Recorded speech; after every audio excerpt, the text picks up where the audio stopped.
শত শত হাজার হাজার ছেলে পেলে ব্যবসায় আসতে থাকলো 2005 সালে দুইটা সম্মেলন করলাম, যাদের 5 লাখ টাকার থেকে 1 কোটি টাকা ক্যাপিটালিটি মধ্যে হয়েছে।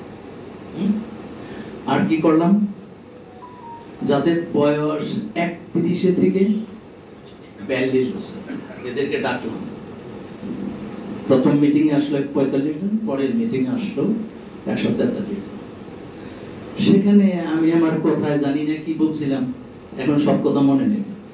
একটা কথা খুব মনে আছে, যখন বললাম যে ফজরের নামাজে থেকে রাত 11টা পর্যন্ত যদি কাউকে এখানে দেখি যে বিছানায় শুয়েছে দুপুরবেলা, তাহলে আমি মতিঝিলে এবং মোহাম্মদপুর আর বাড়ি একটা লাঠি নিয়ে দৌড়াইতে থাকবো।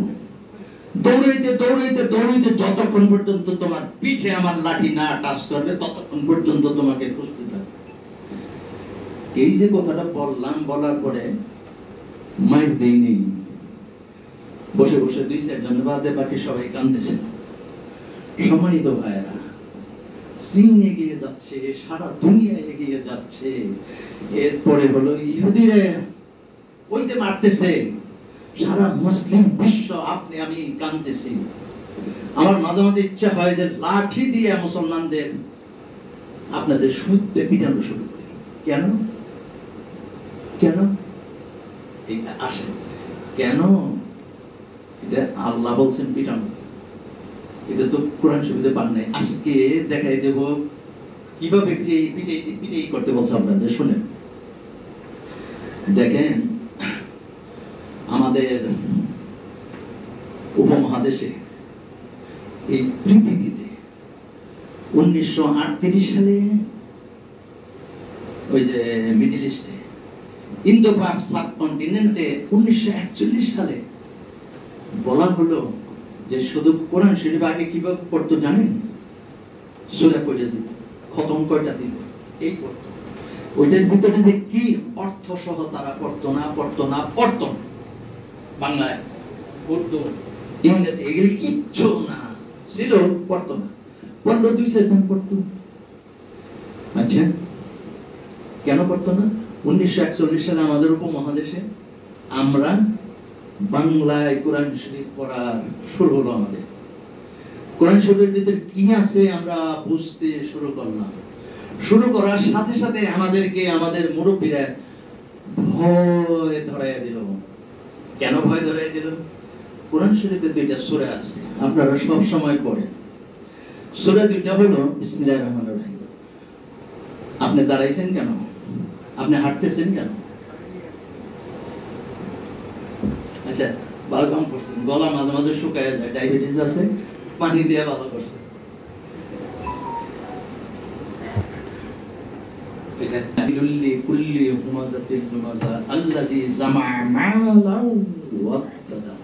বুঝছেন তো?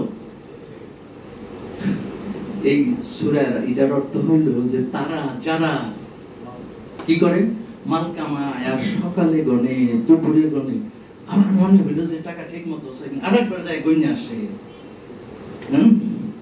রাত্রে গনে, তারপর দিন গনে, গনে গনে গনে, গনতে গনতে তাদের জন্য জাহান্নাম। যারা এভাবে খালি গনে গনে তাদের জন্য জাহান্নাম। ভয় ধরে গেল, ভয় না? সুতরাং পয়সা করে আমাদের দরকার নেই, কোনো রকমের ডাইল ভাত খেয়ে আলোর ভর্তা খেয়ে চক্ষু বন্ধ করে কবরে ছেলে নিয়ে যাইতে পারলে হবে। দ্যাট ইজ পয়সা রোজগারের দিকে যাওয়া যাবে না, ঠিক আছে? আর একটা সূরায় আলহাকুমুত তাকাসুর হাত্তা যুরতুমুল মাকাবির বলা হয়েছে যে পয়সা চাই, পয়সা চাই, এমন ভাবে চাই চাই চাই কবরের সাথে তার কলিজাটা, মানে কবরের সাথে তার কলিজাটা না টাচ করা পর্যন্ত পয়সা চাই, পয়সা চাই, পয়সা চাই। এর জন্য দুঃসংবাদ, এই মরে গেলে পরে এই পয়সা চাই, পয়সা চাই, আর পয়সা গনে গনে এরা জান্নাতের সুগন্ধ পাবে না, পড়বেন। তখন আমাদের মুসলিম সমাজ ভয় পেয়ে গেল, আরে পয়সার চাওয়া দরকার নাই, টাকার গণা দরকার নাই। সাহসটা ভেঙে গেল, আত্মাটা দুর্বল হয়ে গেল। কোন রকমের সিরা জামা পইরা খাইয়া হালাল হালাল হালাল করতে করতে কবর কোথায় খুঁজতে থাকলো। সাহসটা গেল। আমরা 2002 সালে পলিসি তৈরি করলাম যে না, এই দুইটা আয়াতের অর্থ হলো যারা দান সদকা করে না, টাকা গনে দান সদকা করে না, টাকা গনে দান সদকা করে না, সম্পদ চাই কবরের মাটি আত্মার সাথে মিশার আগ পর্যন্ত সম্পদ চাই, তাদের জন্য যারা দান সদকা করে না। এই যে দান সদকা করে না, এই কথাটা আমাদের তাফসীরকাররা একটু বুঝায়, একটু যদি ভালো করে বলতো তাহলে সাহসটা সামান্য তৈরি হতো। আমরা লক্ষ্য করলাম সূরা জুমআ 9 নম্বর এবং 10 নম্বর আয়াতে, 9 নম্বর আয়াতে আল্লাহ রাব্বুল আলামিন বলেছে, যেমন আপনারা বিসমিল্লাহির রহমানির রহিম, ইয়া আইয়ুহাল্লাযীনা আমানু ইযা নুদিয়াতুস সালামি ইয়াউমুল জুমআ ফাসাউ ইলা যিকরিল্লাহ যারুল বাই। হে ঈমানদাররা, তোমরা আজান যদি শোনো, ইযা নুদিয়াতুস সালামি ইয়াউমুল জুমআ, যদি নামাজের জন্য ডাকে, জুমার কথা বলা হয়েছে সূরা জুমার 9 নম্বর আয়াতে, দৌড়াও তোমরা নামাজের দিকে, যারুল বাই, ব্যবসা বাণিজ্য সব ছেড়ে দৌড়াও। কে বলছেন? আল্লাহ। আল্লাহ এর পরের আয়াতে আপনাকে কি বলছে দেখেন, যদি এই নামাজে আপনি না যান তাহলে রাসূলুল্লাহ সাল্লাল্লাহু আলাইহি ওয়াসাল্লাম বলছেন যে যারা জামাতে যাইবে না, আমার ইচ্ছা হয় কি আগুনে জ্বালাই দিন। তাইলে স্পিরিটটা কি, যদি নামাজে না যাও পিটাও। সৌদি আরবে চাকরি করছেন কে কে? দেখছেন না ওখানে আমর বিল মারুফ নাহি আনিল মুনকার একটা গ্রুপ আছে, নামাজের সময় ওরা করতে থাকে। যদি দেখে নামাজ পড়তে যায় না, ওরা দৌড়ে উঠাইব, ওটাই নিয়ে জোহরের নামাজের সময় নিয়ে ওগুলোকে খাওয়াইবো, খাওয়াই কিছু হেদায়েতি কথাবার্তা বলে নামাজও পড়াইব, নামাজ পড়ে খাওয়াইবো, খাওয়াই পরে হেদায়েত করবো, হেদায়েত করে তার কোনো সময় নামাজের থেকে এই করবি না, তো এইটা করে ধরে নিয়ে যাবো। দোকান খোলা রাখলেন, যদি দোকান খোলা রাখেন পানিশমেন্ট দিবে। তাহলে কি স্পিরিটটা কি, নামাজে দৌড়াও, নামাজে না গেলে পেটে পিটে। ঠিক সেম ইবাদত হলো তারপরে আয়াত, ইযা কুদিয়াতুস সালাহ ফান্তাশিরু ফিল আরদি ইলা আখিরিহ।